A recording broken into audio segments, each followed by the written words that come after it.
ബഹുമാന്യരായ സുഹൃത്തുക്കളെ, വേദിയിലിരിക്കുന്ന വിശിഷ്ട വ്യക്തികളെ, സദസ്സിൽ സന്നിഹിതരായിരിക്കുന്ന സഹോദരി സഹോദരന്മാർ,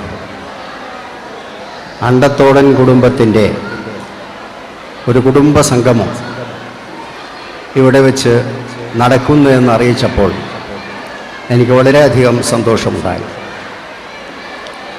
വളരെ വർഷങ്ങളായി അണ്ടത്തോടൻ കുടുംബത്തിലുള്ള പ്രമുഖരായ പലരുമായും പരിചയപ്പെടാനും ഒന്നിച്ച് പ്രവർത്തിക്കാനും അവസരം സിദ്ധിച്ച ഒരു വ്യക്തിയാണ്. അണ്ടത്തോടൻ കുടുംബത്തിൻ്റെ പ്രമുഖരായ പല വ്യക്തികളും ഈ കരിയാട് പ്രദേശത്തുകാരായിരുന്നു. അവരുടെ കുടുംബം നമ്മുടെ പ്രദേശത്തുള്ള സർവ്വരംഗങ്ങളിലും നിറഞ്ഞു നിന്നവരാണ്. ഇവിടുത്തെ രാഷ്ട്രീയ, സാമൂഹ്യ വികസന രംഗങ്ങളിൽ വ്യക്തിമുദ്ര പതിപ്പിച്ചവരാണ് മുളിയിൽ തറവാട്ടിലുള്ള അണ്ടത്തോടൻ കുടുംബാംഗങ്ങൾ.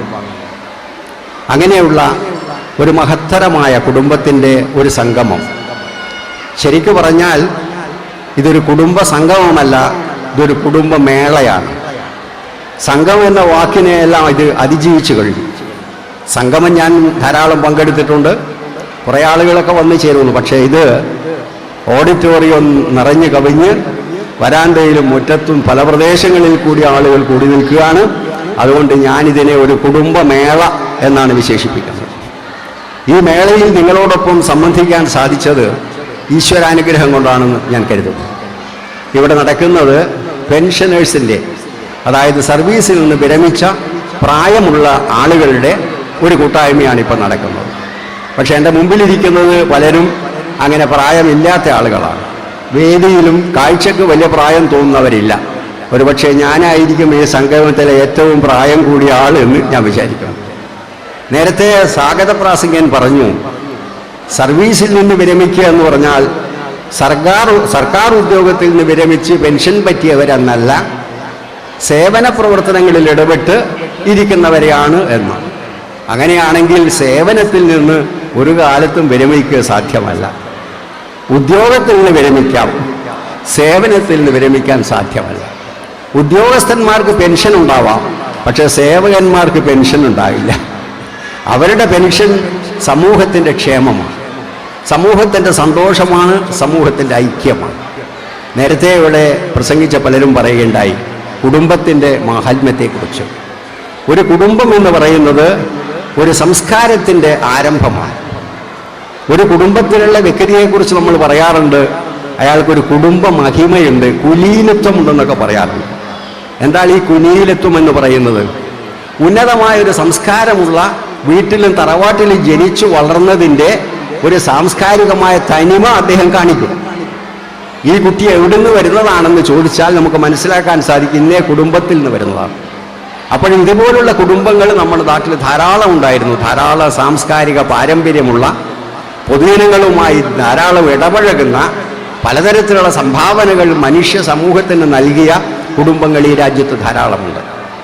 അങ്ങനെയുള്ള കുടുംബത്തിലുള്ള അംഗങ്ങൾ ആ സംസ്കാരം നഷ്ടപ്പെട്ടു പോകാതെ അതിൻ്റെ പിന്തുടർച്ചക്കാരായിട്ട് നമ്മുടെ കുലമഹിമയും നമ്മുടെ തറവാട്ടിൻ്റെ മഹിമയും നിലനിർത്തണമെന്ന താല്പര്യത്തോടു കൂടി പഴയ പൂർവികന്മാരായി അനുസ്മരിച്ചുകൊണ്ട് അവർ സഞ്ചരിച്ച വഴിയിൽ സഞ്ചരിക്കുന്നതിനാണ് ഇങ്ങനെയുള്ള കുടുംബ സംഘങ്ങൾ ഇവിടെ സംഘടിപ്പിക്കുന്നത് ഞാൻ മനസ്സിലാക്കുന്നു. ഇതൊരു മുസ്ലിം കുടുംബമാണ് അണ്ടത്തോടൻ എന്ന് പറയുന്നത്. പക്ഷേ അവരുടെ പ്രത്യേകത എന്തായാലും ചോദിച്ചാൽ, അവരുടെ കുടുംബത്തെ മാത്രം, അല്ലെ മുസ്ലിം സമുദായത്തെ മാത്രം സ്വന്തം കുടുംബമായി കണ്ടവരല്ല. അവർ ഈ പ്രദേശത്തുള്ള എല്ലാ കുടുംബങ്ങളെയും സ്വന്തം കുടുംബങ്ങളായി കണ്ടവരാണ്. അതാണ് കുടുംബ മഹിമ എന്ന് പറയുന്നത്. എന്താണ് കുടുംബ മഹിമ? തൻ്റെ മതത്തിനും തൻ്റെ സമുദായത്തിനും അതീതമായിട്ട് ഈ പ്രദേശത്തുള്ള എല്ലാ മനുഷ്യരെയും ഒന്നായി കാണാനും സ്നേഹിക്കാനും സാധിച്ച ഒരു സംസ്കാരം അണ്ടത്തോടൻ കുടുംബത്തിലുണ്ടായിരുന്നു. അതാണ് ഇസ്ലാമിൻ്റെ സംസ്കാരം. ഇസ്ലാം എന്ന് പറയുന്നത് ലോക സാഹോദര്യത്വ മതമാണ്. അല്ലാതെ ഒരു കുടുംബക്കാരൻ എന്നത് മറ്റത് അന്യനായിട്ടുള്ളവൻ, ഇവൻ ഹിന്ദു കുടുംബം, മറ്റവൻ ക്രിസ്ത്യാനി കുടുംബം എന്ന് വിചാരിക്കുന്നവനല്ല മുസൽമാൻ. മുസൽമാൻ എന്ന് പറഞ്ഞാൽ ലോക സാഹോദര്യത്തിൻ്റെ പ്രവർത്തകനാണ്. അതാണ് മുഹമ്മദിൻ്റെ പ്രവചനം, ലോക സാഹോദര്യം, ബ്രദർഹുഡ്, യൂണിവേഴ്സൽ ബ്രദർഹുഡ്. അതാണ് ഇസ്ലാമിൻ്റെ സന്ദേശം. അങ്ങനെയൊരു സന്ദേശം ഉൾക്കൊള്ളുന്ന സമൂഹത്തിന്, തീർച്ചയായിട്ടും ഇസ്ലാമിൻ്റെ ദർശനങ്ങൾ മനസ്സിലാക്കിയിട്ടുള്ള സമൂഹത്തിന് ഒരിക്കലും മറ്റുള്ളവരെ അന്യന്മാരായി കാണാൻ സാധിക്കുകയില്ല. ഇത് തന്നെയാണ് ഹൈന്ദവ സമൂഹത്തിൻ്റെയും ലക്ഷ്യം, ഹൈന്ദവ കുടുംബങ്ങളുടെയും ലക്ഷ്യം ഇതാണ്. നിങ്ങൾ ക്ഷമിക്കണം, ഹൈന്ദവ വേദത്തിൽ നിന്ന് ഒരു ചെറിയ പ്രമാണം ഞാൻ നിങ്ങളുടെ മുമ്പിൽ ഉദ്ധരിക്കാം. അതിലെന്താണ് പറഞ്ഞിരിക്കുന്നത്?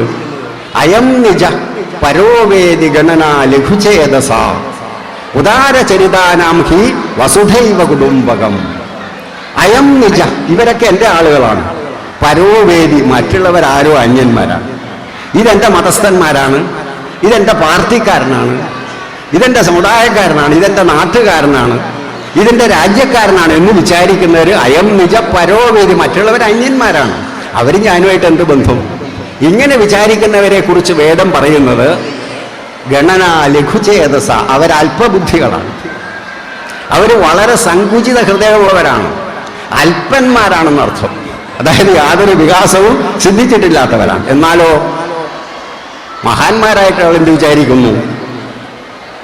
വസുധൈവ കുടുംബകം അയം നിജ പരോവേദി ഗണന ലഘുചേതസ ഉദാരചരിതാനാം ഹി വസുധൈവ കുടുംബകം. ഈ ലോകം ഒരു കുടുംബമാണെന്ന് മഹാന്മാർ വിചാരിക്കുന്നു. ഈ ലോകം ഒരു കുടുംബമാണെന്ന് വിചാരിച്ച മഹാന്മാരാണ് യേശുക്രിസ്തുവും മുഹമ്മദ് നബിയും മറ്റ് ഹിന്ദു